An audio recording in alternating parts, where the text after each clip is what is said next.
Thinking about majority rule and what it's supposed to bring? Threaten if the youths can fulfill the social equality promise? Pause, think about it with intentional thought, and consider where we go from here. Stay tuned and hear what Keno Wong got to say about the youth's new built environment to fulfill the promise. Something to think about with Dale Happy Knowles. What we think, we become. What we radiate, we attract.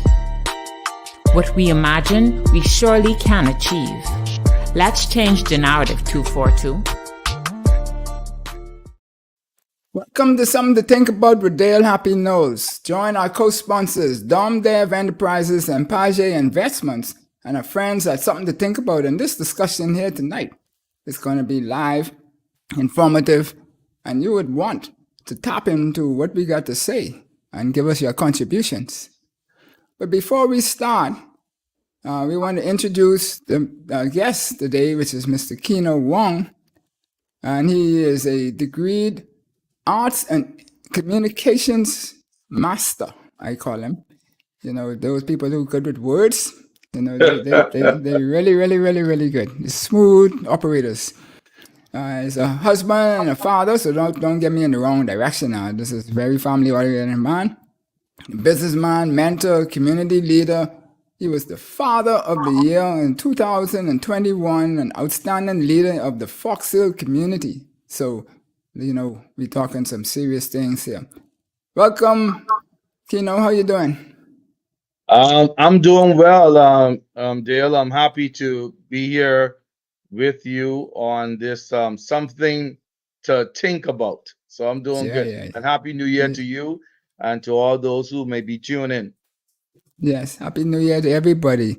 And so before we get any further into who you are and what we're all about and stuff like that, we just wanted to give honor and glory for the life of my aunt, Olga Jenkins, who you might see a book in the background that we normally have up on the show, which is called Bohemian Memories. She is the author of that, and she passed on during the holidays in her 90s. And also my best man's dad, who was a father to me too, Mr. Fred Murray, a businessman himself, extraordinary athlete, and one of the original owners of the McDonald's franchise here in the Bahamas. Yeah. So, you know, our prayers and thoughts for the families as they bereave their lost one.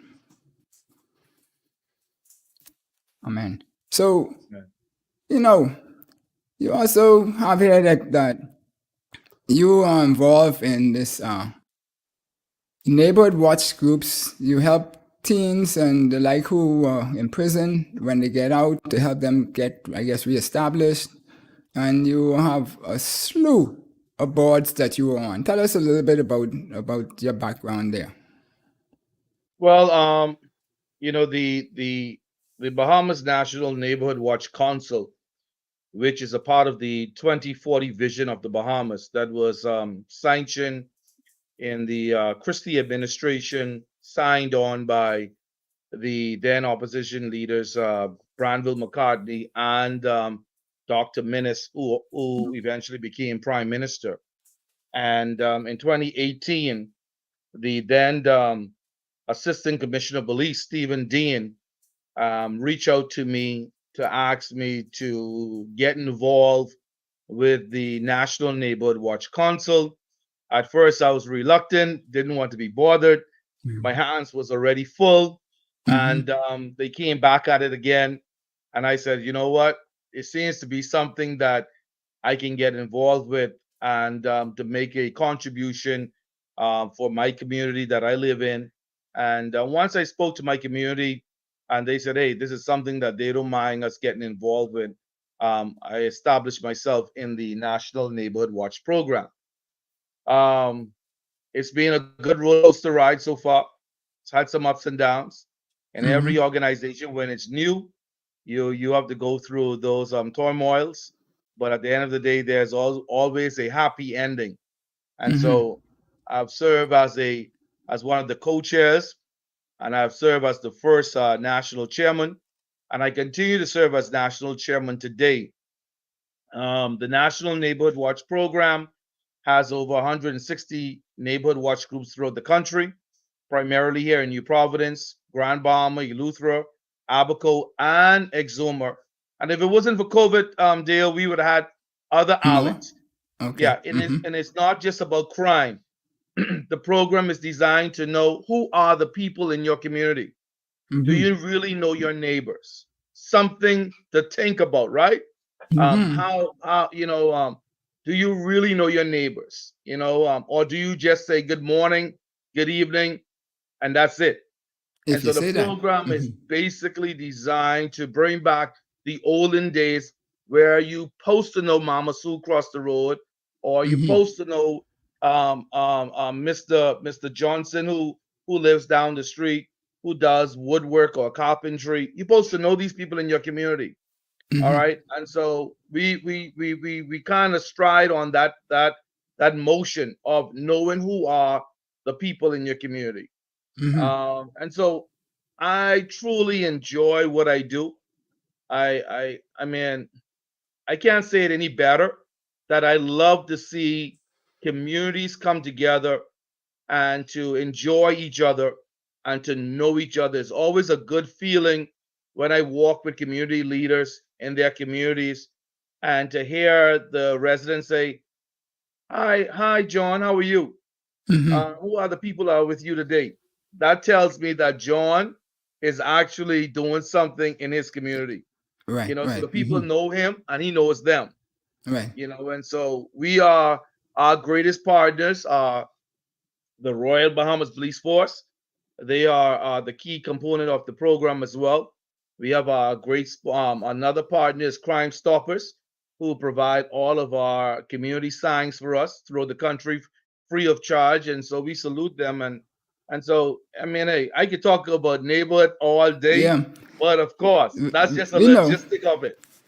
Yeah, and we know you get in the pulpit and start preaching too. So on the subject and have us here raising hands and shouting hallelujahs and everything on it, which is good because you got to be passionate about what you do if you want to do it successfully. But Yes. there's this lady who I like to reference a lot of her quotes and stuff and she says that people will forget what you said, people will forget what you did, but people will never forget how you made them feel, right? And last Tuesday we celebrated Majority Rule Day, and it's a day when the Bahama Islands took the giant step in maturing in its execution of governance from the oppressive or disenfranchising posture.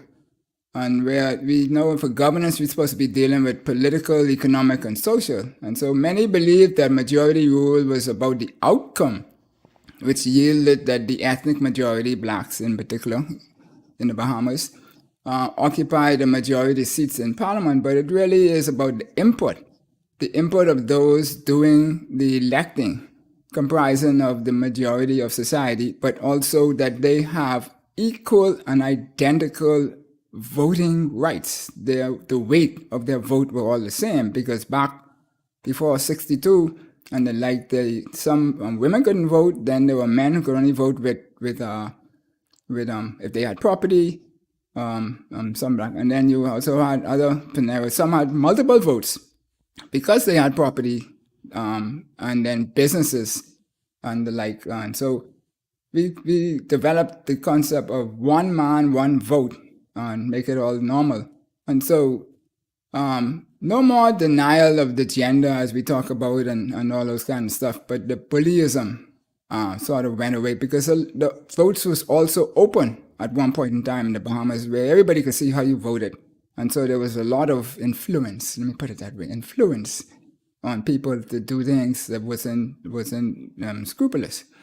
And so for what they wanted to do themselves.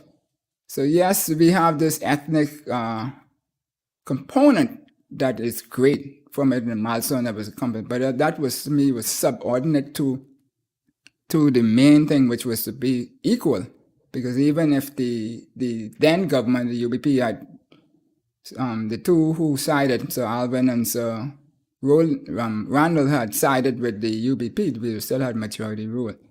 You are an independence baby, and you're going to be celebrating with the Bahamas this year, 50 years. I don't know you want me to tell the world that, but you look like you're 20, to tell me the truth, right? And you get the energy of the 25-year-old, so I got to give you hats for that. But you're a businessman, an astute activist in your own merit. So, what does majority rule mean to you? That's a good question. What does it mean to me? I'm passionate about it as well. Independence, baby, yourself. Yeah. Well, first of all, I also like to mention with Sir Randall, was also my grandfather, the late Samuel Clarence Stubbs, Right. who was a Secretary General for the labor movement at the time. And the history must be told before I get into what it means to me, that my grandfather received a check, and on the note says the amount whatever Sir Randall wanted, or Randall Fox wanted at the time, to join the United Bahamian Party. And my grandfather kept that check for all of his living life. There was two checks, I understand, from his collective talking to us. One was drawn on the Royal Bank of Canada, and I didn't realize that we had a Manhattan Bank that was on East Street and Bay Street on the corner. Or that was yeah, okay. yeah, I'm there was thinking of a Chase. bank Sorry, right I'm there. thinking of Chase, yeah. Yeah, or Chase Manhattan, something like that, right? So I give kudos to my grandfather as well, because if it was all about money, he would have pulled his best friend at the time and say, "Hey, buddy, we can get land, we can get money, and so let's forget about the black brothers and sisters downstairs, and let's continue to roll with the United Bahamian Party." Instead, a few days later, they give that seat to the Progressive Liberal Party, who eventually became the government of the day. Majority rule means equal opportunity for education, business, land ownership, and of course, fair voting rights. As a young Bahamian, I was excited to have the opportunity to vote in the 92 general elections, and I voted ever since. And when I look at the history of what majority rules means, to me, it is equal opportunity for all Bahamians that live in this country. To hear about the struggles that my grandparents went through, and my great grandparents went through, and to know that sometimes we, as how I can say, the millennium kids, and those of us who were born in the 70s and the 80s, sometimes we take for granted what our parents and grandparents went through for us to have equal opportunities in our country.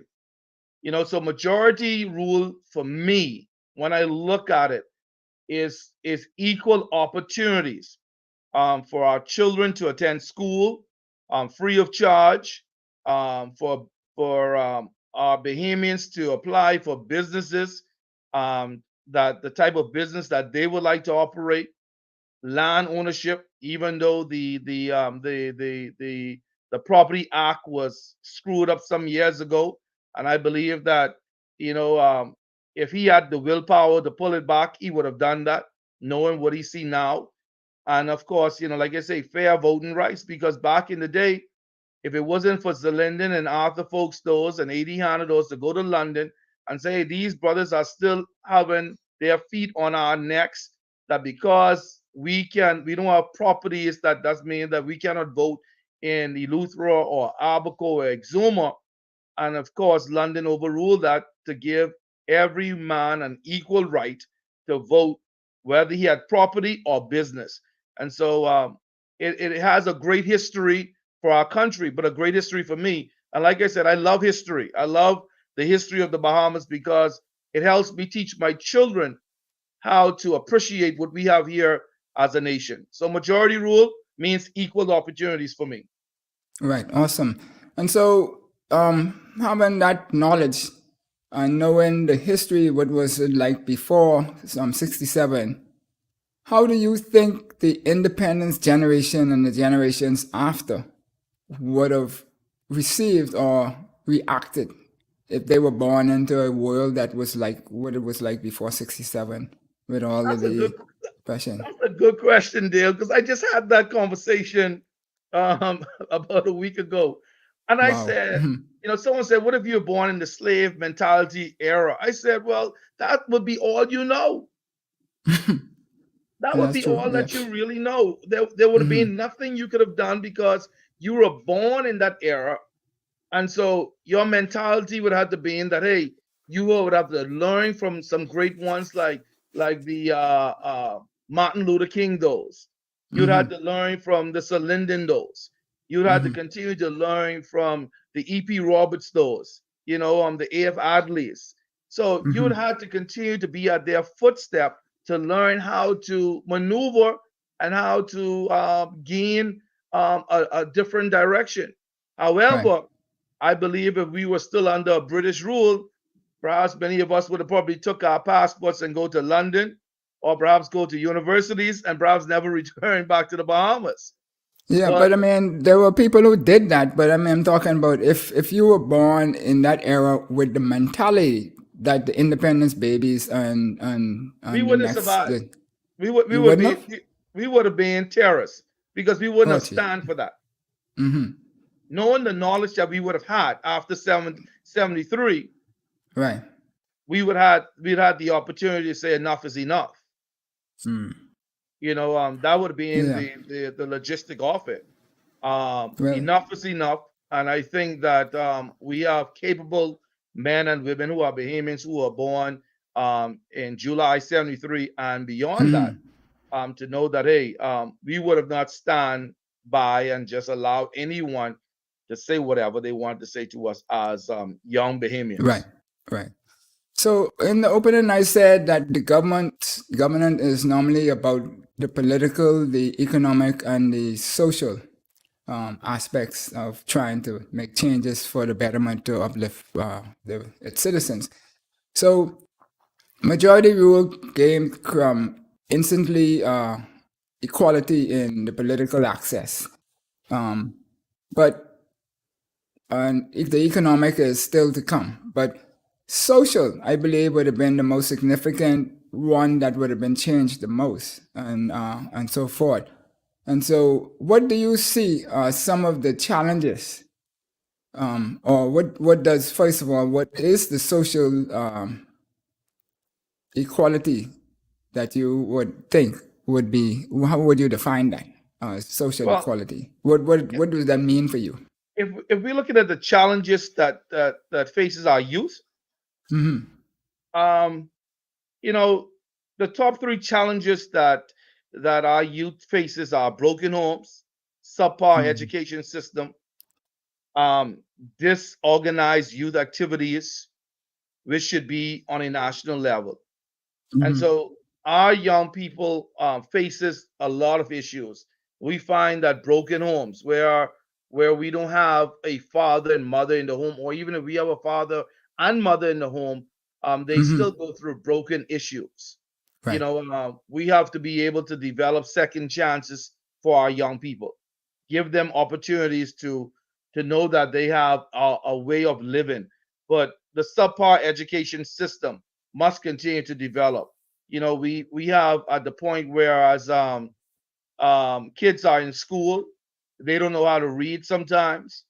Mm. Parents are not coming to parents teachers Meetings. Yeah. meetings to Hmm. know what developments needs to happen. So we find that our young people are moving through the system just so that others can come into the system. Hmm. And so Hmm.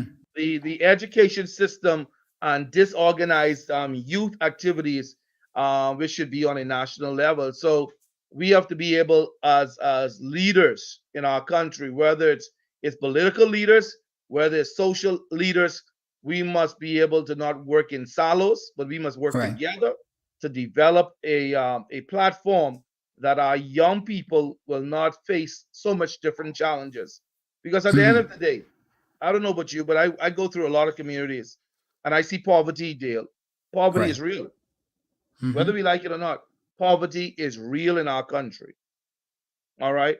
And our young people faces these challenges. I remember a group of kids at one point in time. I'm a part of a program, and I asked them, "Who all had breakfast this morning?"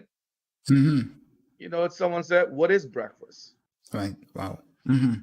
And these are kids that are 13, 14, and 15. Asked me, "What Mhm. is breakfast?" Right. They don't know what But you breakfast know, is.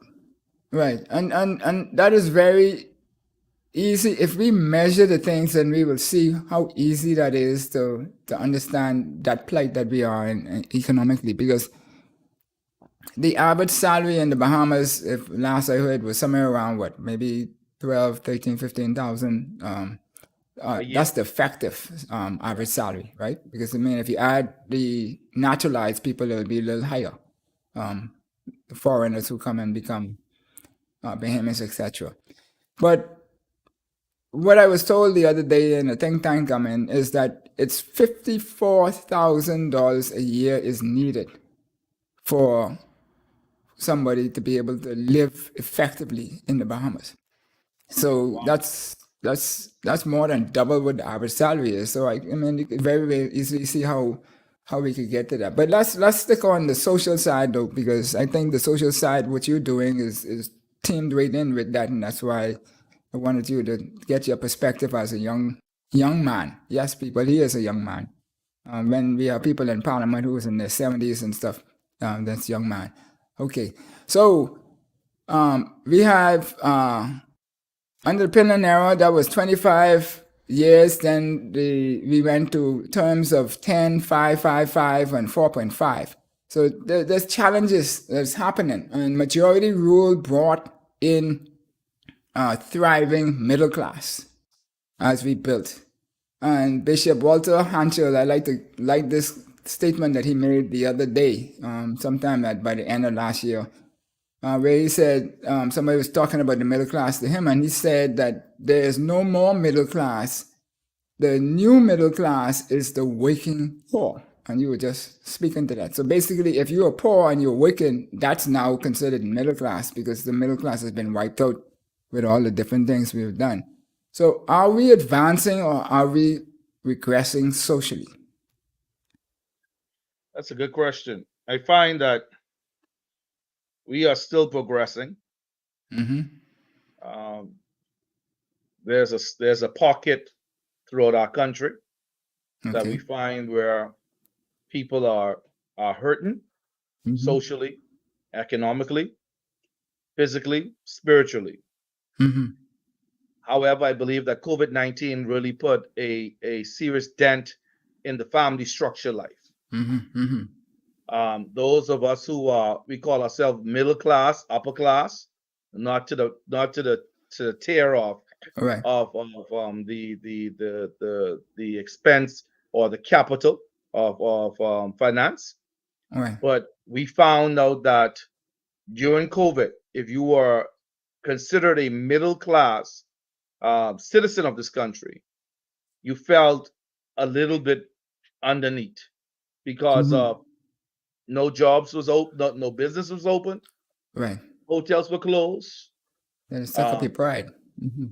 yes, and so 95% of the country was shut down. 95% of homeowners were second class citizens Mm-hmm. or individuals of who were able to maintain their livelihood. Right. And so now um, I kind of differ from Bishop Henschel. Mm-hmm. I, I still believe that we have the middle class of our country. We still Okay. have Mm-hmm. families that are together. We still have families that are able to maintain their status quo in our country. Um, some some of us are going through struggles by maybe being behind our mortgage, maybe a few months or 3 months, but still, Mm-hmm. a lot of us are still doing our best to Best to maintain stay. Right. and sustain ourselves. Some may have So we taken their kids to the private school during the pandemic. Right. and did homeschooling just to maintain their livelihood. And so Mm-hmm.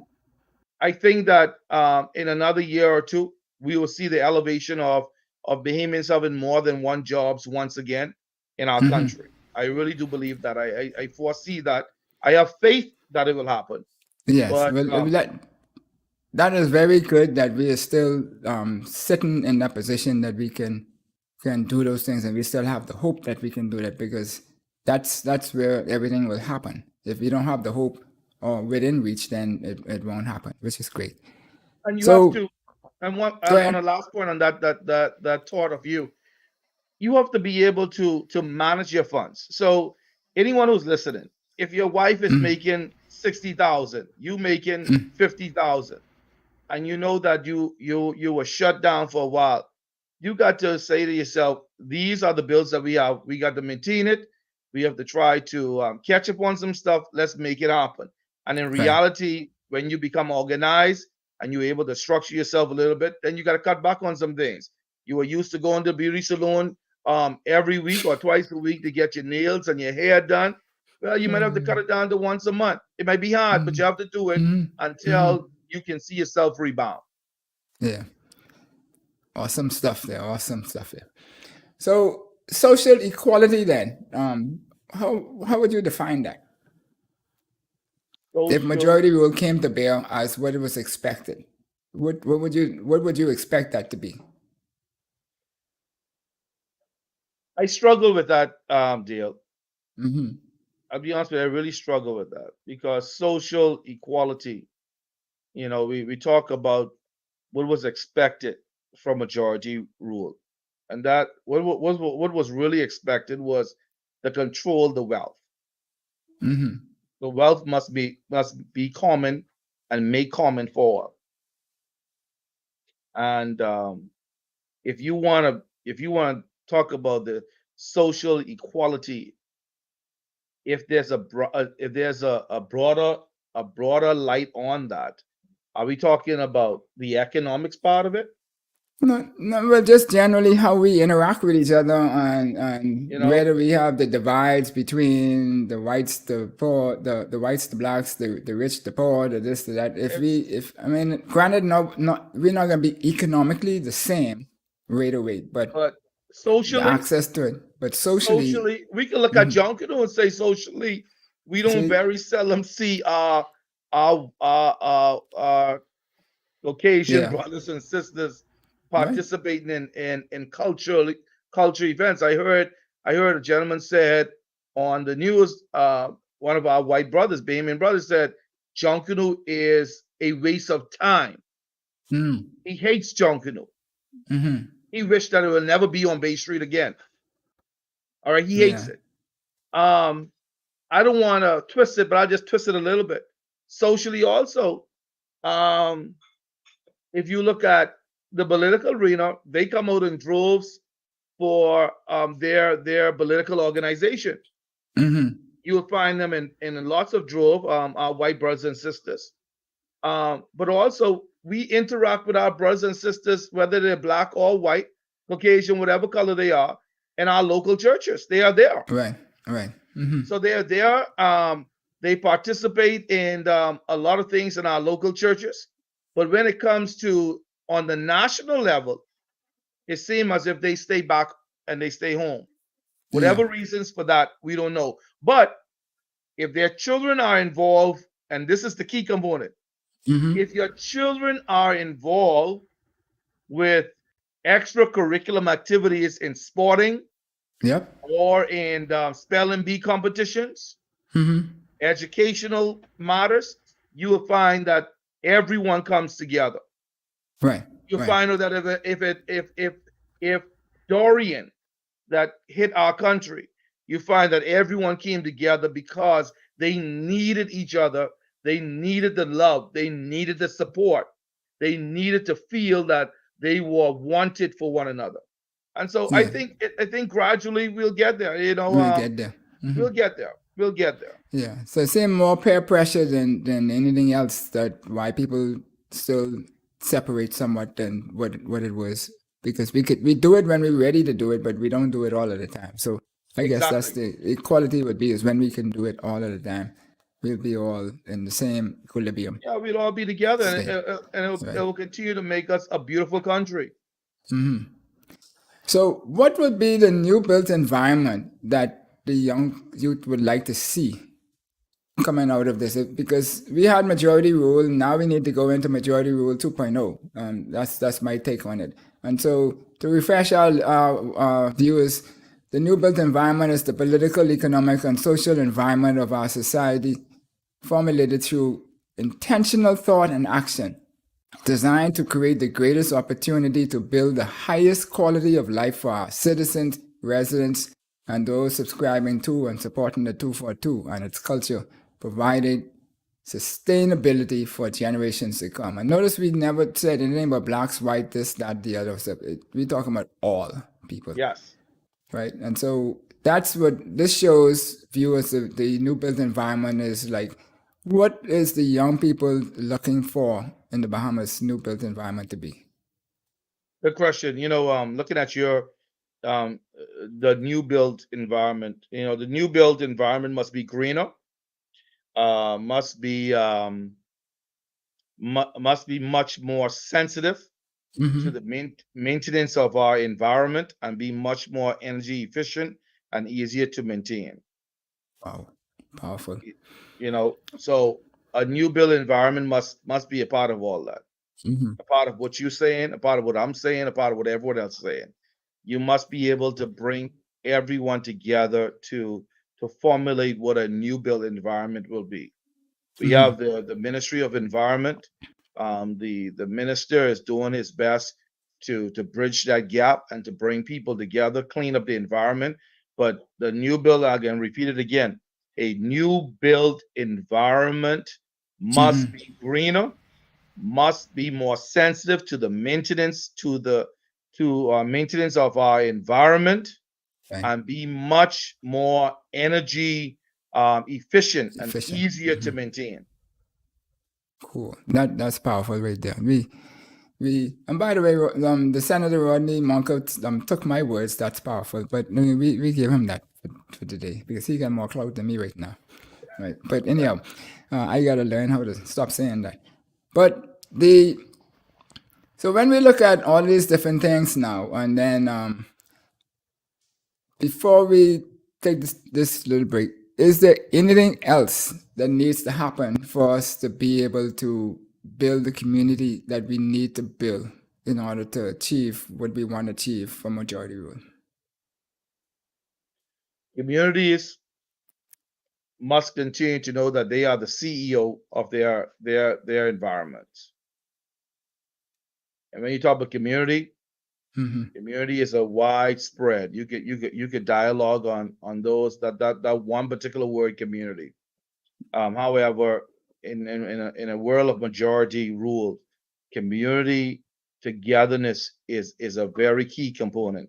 I usually say this: it is with persistence, determination, and diligence that we will succeed to accomplish all that we need to accomplish in a majority rule nation such as the Bahamas. And so community building, community togetherness, community safetyness, community love, community care is all a part of what I believe our forefathers wanted us to do to continue to have a majority rule aspect of life and completeness in our country. Awesome.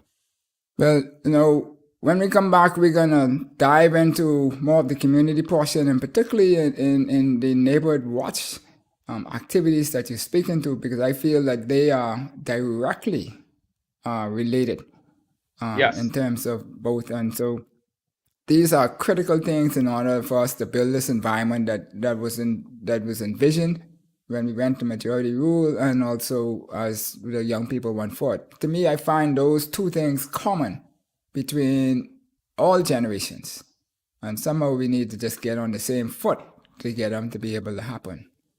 So folks, don't forget that you're welcome to ask your questions. Put them in the chats, and we'll have Keno answer them, because I can't answer any questions. But and so forth. And you've been watching Something to Think About with Dale Happy Knowles. We'll be right back.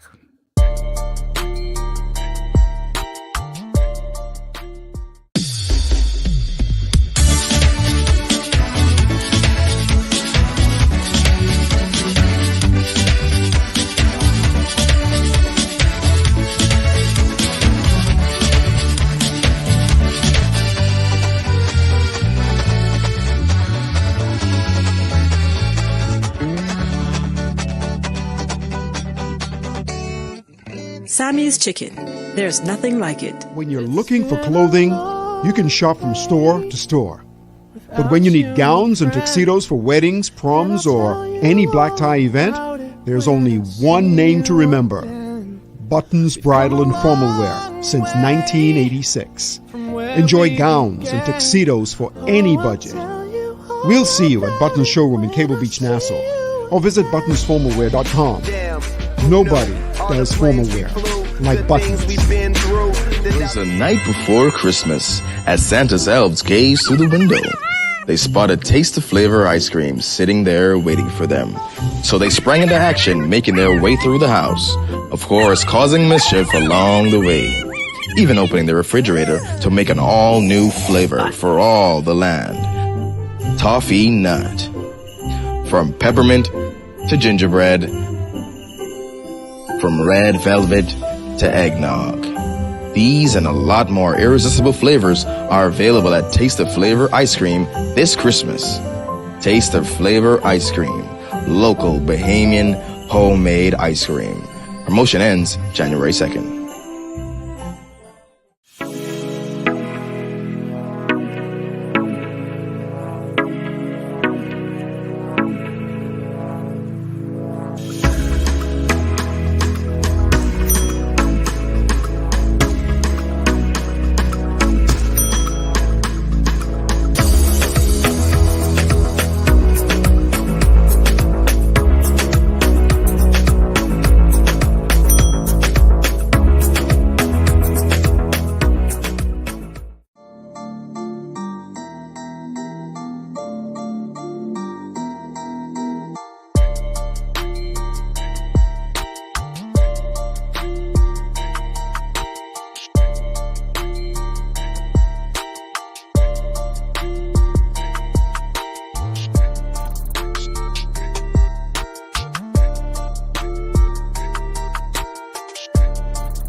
Welcome back to Something to Think About with Dale Happy Knowles. And we're here this evening with Keno Wong talking about the youth's new built environment to fulfill the promise of social equality. Welcome back, Keno. Good to be back. Yes. So Good we to be have a back. Damon Antonio Wright watching from Florida, as we say, not Miami, Florida. Welcome, Damon, and also Val McInnes, all the way listening from Nova Scotia, Canada. You know, we got some people around the world who tune in, hear what we got to say. So, you know, you never know what prosperity is going to come your way in time, and so forth. And this is our 90th show, and you know, actually, this is our anniversary show. We started this. Well, 1 year, 2 years. congratulations. I can remember that. 2 years, 2 years ago. 90th, Happy 90th anniversary. episode. Thank you. I just remember that. Boy, Well, good thing I wasn't married to the show. I'd be in trouble. I would like to say something. Go ahead. It's good to see. It's good to see Damon Wright from Florida. He's a native of the soil here in the Bahamas. Damon and I attended school together here in Nassau, and so he transitioned to the U.S. as a minister of the gospel with young people. boy. So I'm happy to see that he is tuned in tonight. That's awesome stuff, man. So building communities, you building it over there with the Bahamian flair. You know, you went from the contract days and now we're back and build our independence, and now you're going back to help continue to build. So, Damon, were you to the celebrations when the Prime Minister was honored the other day? Was that in Coconut Grove? Where was that? Well, When Damon is more in North Florida, so he's more North closer Florida, to, okay. he's more Yeah. closer to Orlando. Oh, okay. Yeah, you way up. Yeah, Way up. middle ways. Yeah, Yeah. cool. Awesome. Well, welcome. Thank you for joining us. So, let me look more at this thing about this community because, we always hear the old people saying, oh, we used to have a village and the this and the that and all that kind of stuff. And when I see you walk around and I hear some of the stories come back to me, because, my ears be on the ground. They mightn't see me everywhere, but I still have my little feelers here and there. And people tell me what's going on and what have you. And whatever blow I could throw to the back door, I normally do. But some people just not in the front. So when we look at all of that, and we dive a little bit into this building, the community, you were Father of the Year in 2021. That's a rough time. And then outstanding leader in the Foxville community. And Foxville people ain't easy. So how that happen? That's a great question. How did that happen? Mm-hmm. I find myself involved with not just where I live. I live close to the Foxville community. Mm-hmm. But I find myself involved with urban renewal, assisting the center, whatever they need. I find Mm-hmm. myself walking in the Foxville community, meeting different families, Mm-hmm. helping wherever I can, whether it's in groceries or assisting with our Royal Bounds Police Force department Right. in the Foxville division. And so there came a point where the urban renewal called and from the Foxville division and said that uh, we were recommended, you were recommended for Father of the Year. And I was like, Wow. me Mm-hmm. recommended? I said, Mm-hmm. who recommended me? And so the center manager, Sonia, she said, I can't tell you, but they just recommended you. And they said that we feel as if he will be a good representative for us from the Foxville Mm-hmm. division. And then she said, well, not just you, but we have two others, Mm-hmm. all right, who are also recommended. And so we're gonna go through the process and so forth. And so we just want to know more about what you do and so forth. And so they interviewed, and all I knew that I got a call from the social service at the time, Mm-hmm. and they said that you were nominated for Foxville Father of the Year, but you're also nominated for Father of the Year overall. Mm-hmm. Mm-hmm. And I will say this: it is a privilege when you can be recognized by the people in your community. Right. And so it shows that you are doing something positive and you are impacting the lives of individuals that you come in contact with every day. Mm-hmm. And so I was very elated that I was given the opportunity to serve as Father of the Year, to be recognized for the contributions that I bring to the table. And Mm-hmm. so it was a great day. The overall Father of the Year was Utah Taylor, and Okay. Utah Taylor role, and Mm-hmm. he was the father overall. And I usually crack joke because me and him are good friends. Mm-hmm. I said, boy, they tell me you only beat me by a half a point because you're the pastor, you know. Oh, see. So we crack jokes on that. But he's a great Mm-hmm. guy in the Fort Charlotte area that came out Right. on top as Father of the Year. So it is a lot of work, Dale. And I encourage Mm-hmm. anyone who may listen to this broadcast later on, get involved as a man. You are in the community. Just don't sit on the couch and watch basketball, football, or just hang out. Try to get to know the young people in the community. Mentor them, because mentorship is another issue that we face in our country. And Mm-hmm. so Mm-hmm. I try my best to mentor anyone that I come in contact with. Share a positive word with them. There are times I get radical. There are times I Mm-hmm. get upset. But at the end of the day, I want the best for those who are around me.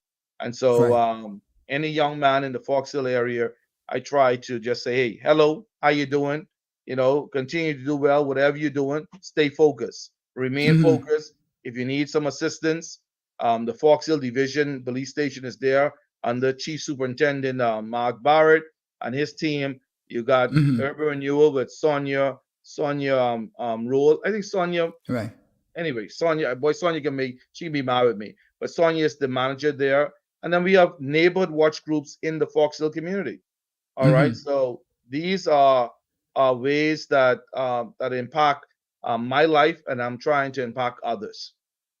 Right. And so when you say those things, because the question I was going to ask here was in terms of how do we go about building the community, and you just talked about 3 tiers right there that has a play in it in terms of the actual authority, the law and order authority having to be a part of it. Then the community itself needs to have a base, and then down to the family level. They 3 off the top that I could think about.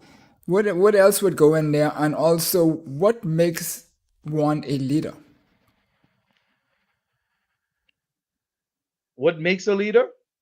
Yeah, what makes somebody a leader? Why somebody would recommend them as being a leader of You know, leaders are. I usually say this: leaders are born. Mhm. All right, leaders. But it takes a special person to be a great leader. It's just like a pastor, a local church. It takes someone who's dedicated to the cause, dedicated and committed to what when I was in school, Dale, I always believed that I was a leader. I never was a follower. I Right. never followed the crowd. Some people say, well, that's selfish. I didn't have much, I just kept a core group of brotherhood in school. Right. Even in my adult life, there's only about maybe 5 or 6 individuals that I can consider to be a friend, Right. a real true friend. So leaders have to be born. They have to visualize that has to be something birthed inside of you through Christ. Okay. Because leaders are servants. And when you are a leader in your community, you have to have a heart of Christ and a heart as a servant of Christ. Because if you do not You have said it the key and you don't word have the there. compassion, you have to have a good heart. You have to have broad shoulders, because there are going to be times that individuals in your community are going to come hard at you, and you're going to have to be able to withstand the forces that comes to you. Yeah. And so I can speak from me what it takes to be a leader: commitment, loyalty, someone that someone can trust. You have to be someone that individuals could confide in, and you must be able to lead. Your community got to see you as a leader that is leading the charge to get things done. All right. So That's at the end of awesome, the day, awesome. But the key word you said there was, in terms of the trust and the like that, those things are key. So the man is saying a good show to ask you, what are the goals of Neighborhood Watch for 2023? I'm glad he asked that. I mean, we have already completed our. It's amazing. He said that. I didn't even know it was we have already completed our 2023 calendar for the whole year. And this Sunday, the last Sunday in this month, we have our annual New Year church service where we give God thanks for all of our community leaders. And we have, and we for the month of February, we talk about our heart health awareness, love thy neighbor as thyself, for the month of February. Because we Okay. know that February is the month of love. We know that March is kidney month, where we want people to be more in tune of their health. We know that April is Child Protection Month. It also is our National Neighborhood Watch Council anniversary, where we will celebrate 5 years as an organization. And so we have a lot of our goal is to continue to restore safer and better communities, uniting our communities as one. And my at the beginning of this program, I said Neighborhood Watch is all about knowing who are the people in your community. Right. You need to know your neighbors. Damon lives in America. I asked the question, how friendly and how well do you know your neighbors? Mhm. Us in the Bahamas, how well do you know your neighbors? And so the National Neighborhood Watch goal is to continue to foster the good relationship with our community residents and Mhm. our leaders in our communities, to know your neighbors and to continue to restore safer and better communities throughout the country. Right.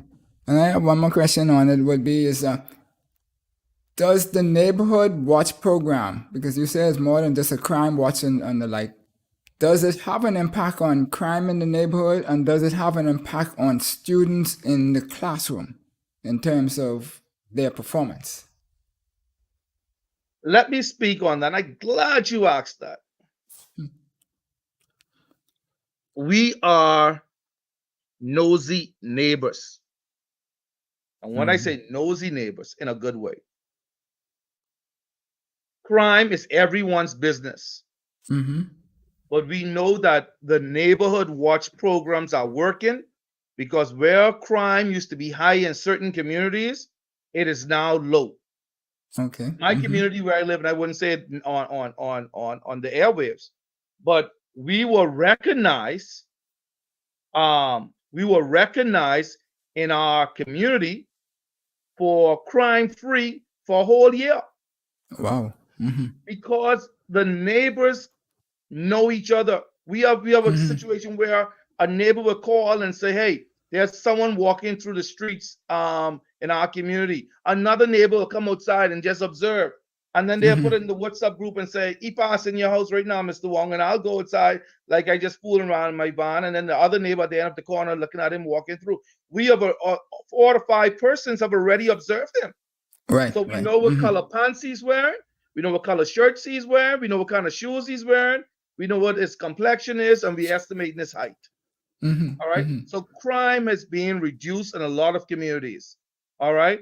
And Mm-hmm. the Bahamas National Neighborhood Watch Program is designed not just to combat crime, but when you know the people in your community, then you know that you have a safe community, because everyone is watching out for each other.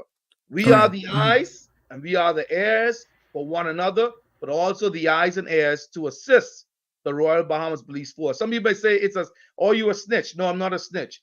I am here to protect my investment.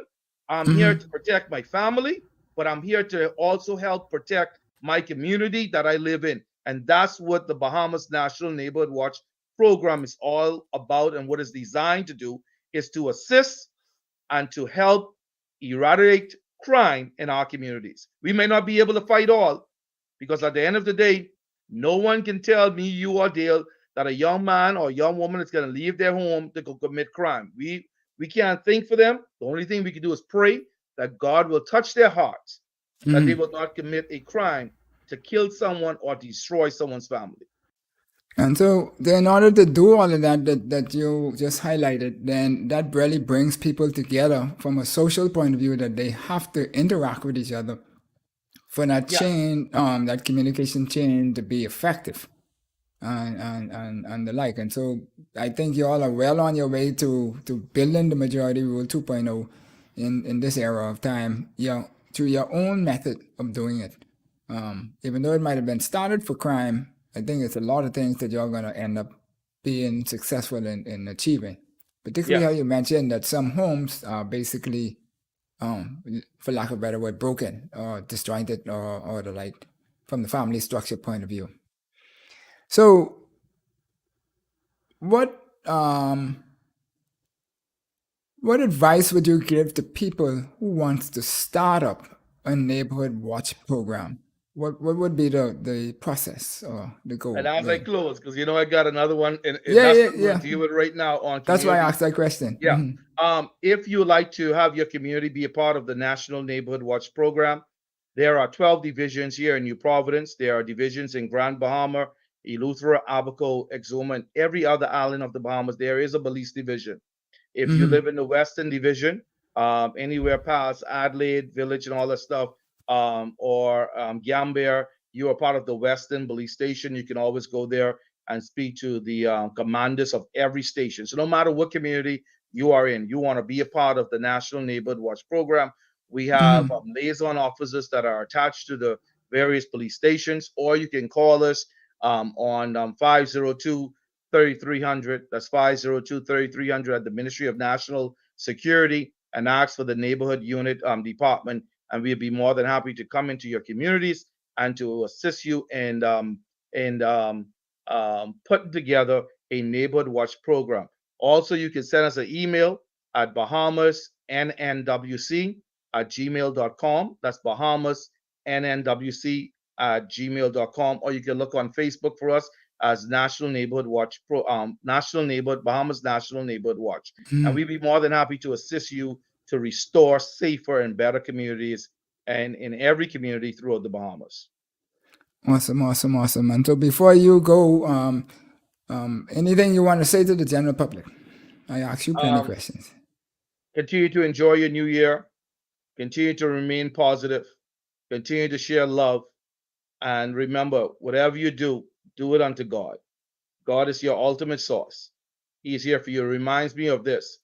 Damar from the Buffalo Bills fell on the court on a Monday Night Football. And God had a very significant role in that. And I truly believe this. My uncle Lester Stubbs shared a video today, and it really touched me. He said that the person said that all the media stations across the world and across America would never probably say, let's pray. Let's keep this athlete in our prayers and ask God to touch him. And so I believe that God is in the midst of doing some wonderful things for 2023. And I trust that we here in the Bahamas will have a peaceful and safe 2023. If you see something, say something. Call Crime Stoppers. Call a pastor. Call a community leader. Let them know. Find someone that you could trust in your community. Find someone that you could talk to so we can have a safer and better Bahamas for all of us to live, play, and work in. With that being said, good night. I saw my mama online, so thank you for coming on. I think I saw my Uncle Lester on, and whatever family or friends that are on. Hey, I appreciate you guys being with us here tonight.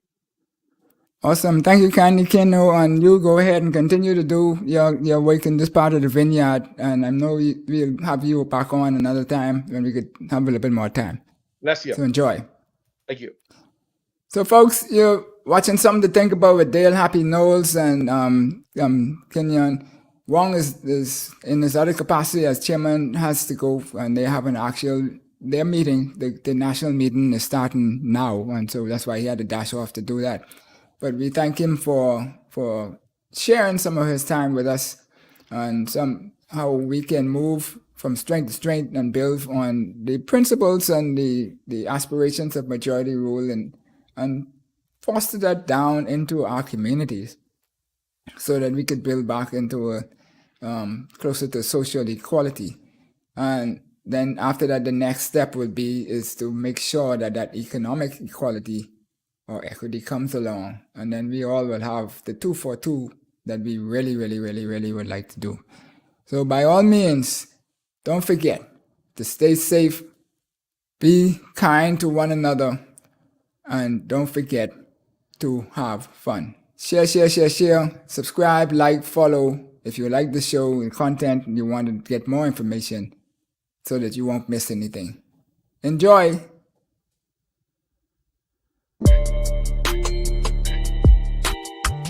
Enjoyed the show? Then subscribe to us for more educational and inspirational content. Ring the bell so you never miss a show. Let's change the narrative 242